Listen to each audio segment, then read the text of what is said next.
नमस्कार दोस्तों, स्वागत है आप सबका थिंक आइस में। थिंक आइस में आज हम देखेंगे यूएस के प्रेसिडेंट जियो बाइडेन ने डायरेक्टली थ्रेट किया है चाइना को कि अगर वो ताइवान को इन्वेड करता है तो उसे मिलिट्री कॉन्सिक्वेंसेस झेलने पड़ेंगे। अब इसमें क्या हुआ है न्यूज़ डिटेल में वो हम जानेंगे। उससे पहले आपके पास एक क्वेश्चन है ताइवान से रिलेटेड, दैट कौन सा ऐसा रिजोल्यूशन है, which resolution has separated Taiwan from China.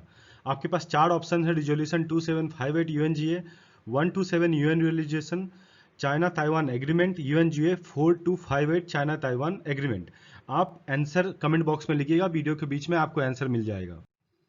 तो आप ये वायन का न्यूज़ देख सकते हैं, काफ़ी इंटरनेशनल मीडिया पे इसको फॉलो किया गया है और इस न्यूज़ ने इसलिए भी फ्यूल पकड़ ली है बिकॉज आपने यूक्रेन का इशू देखा है अभी क्या हो रहा है, वहाँ पे यूएस जीतता सा जा रहा है।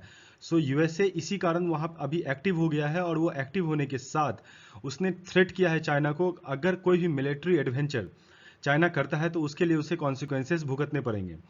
और इसके साथ यूएस ये भी दिखा रहा है कि वो अपने मसल पावर को, कि ताइवान को वो किस तरह अपने साथ रखता है। तो यहाँ पे आप एक इंटरव्यू में देख सकते हैं, जो इस इंटरव्यू में उनसे पूछा गया जो बाइडेन से कि क्या आप अगर कुछ चाइना अपना मिलिट्री आगे बढ़ाता है तो क्या वहाँ पे यूएस फोर्सेस डिफेंड करेगी। उन्होंने बोला येस इट विल डिफेंड। और इस इंटरव्यू में इन्होंने ये भी बोला कि अगर यूक्रेन के ऊपर रसिया ने अगर न्यूक्लियर वेपन वार किया तो ये बहुत ही डिवास्टेटिंग होगा उनके लिए।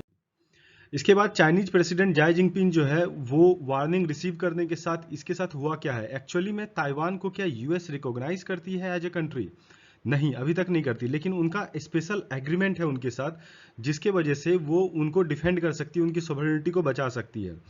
और ताइवान ने रिस्पॉन्ड किया जो बाइडेन के इस रिमार्क का, वेलकम किया है और यूएस गवर्नमेंट की रॉक सॉलिड सिक्योरिटी कमिटमेंट जो ताइवान के लिए है उससे वो बहुत ही खुश है, बिकॉज ताइवान को अभी एक ऐसा रियली में चाहिए गारंटर उनके सिक्योरिटी के लिए जो चाइना को आंसर दे सके। अब जो पॉलिसी एक्नॉलेज जो करता है वो एक्चुअली एज ए कंट्री तो ताइवान को मानती नहीं। और ताइवान यूएन में बहुत ऐसे कम कंट्री है जो ताइवान को एज ए कंट्री डिफेंड करते हैं। क्या इंडिया इसे मानता है? नहीं, इंडिया भी इसे कंट्री नहीं मानता, वो मेनलैंड चाइना का ही पार्ट मानता है। लेकिन इंडिया की भी जब इस एग्रीमेंट है ताइवान के साथ वो अलग बढ़ रही, हमारे पार्लियामेंट्री मेंबर्स वहां गए थे।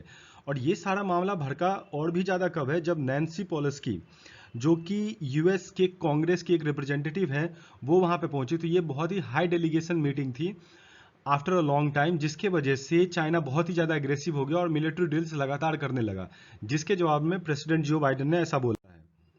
अब देखिए हिस्ट्री ऑफ ताइवान को देखिए तो ये पहले एक जापानीज कॉलोनी रह चुकी है 1895 से 1945 तक, जब उन्होंने चाइना को इन्वेड किया था। लेकिन जब ये लोग 1945 में हिरोशिमा और नागासाकी में बम गिरने के बाद जब ये लोग हार गए थे, जापानीज फोर्सेस ने वहां से विड्रॉ कर लिया और फिर चाइना ने उस जगह को ऑक्यूपाई कर लिया। उन्होंने बोला कि ये हमारा लैंड है। जब उन्होंने ये जगह ऑक्यूपाई कर लिया तो 1971 में एक्चुअली क्या हुआ, जो रिच लोग थे वो ताइवान को ज़्यादा शिफ्ट करने लगे और वहाँ पे एग्रीकल्चर लैंड के लिए बहुत ही पहले फेमस था। तो वहाँ पे रिजोल्यूशन आई, मैंने जो आपसे क्वेश्चन पूछा था उसका आंसर ये रहा, रिजोल्यूशन 2758 1971 में हुआ था यूनाइटेड नेशन जनरल असेंबली में। तो उसके जो रिप्रेजेंटेटिव थे चियांग काय शेक, आरओसी के जो मेंबर थे, उन्होंने पार्टी बनाया। वो उनको एक्सपेल कर दिया गया यूएन की तरफ से और रिप्लेस किया गया चाइना बाय पीआरसी। ठीक है, और जब उनको रिप्लेस किया गया तो 1979 में यूनाइटेड नेशन ने रिकॉग्नाइजेशन ताइपी जो था उसको वेंजिंग कर दिया था। लेकिन इन सब चीज़ों के होने के बाद भी यूएसए बार बार ये रिट्रीट करता है कि ताइवान की सॉवरेनिटी को ना छेड़ा जाए। So thank you guys, thank you for watching. अगर आपको वीडियो पसंद आया तो लाइक और सब्सक्राइब जरूर कीजिएगा।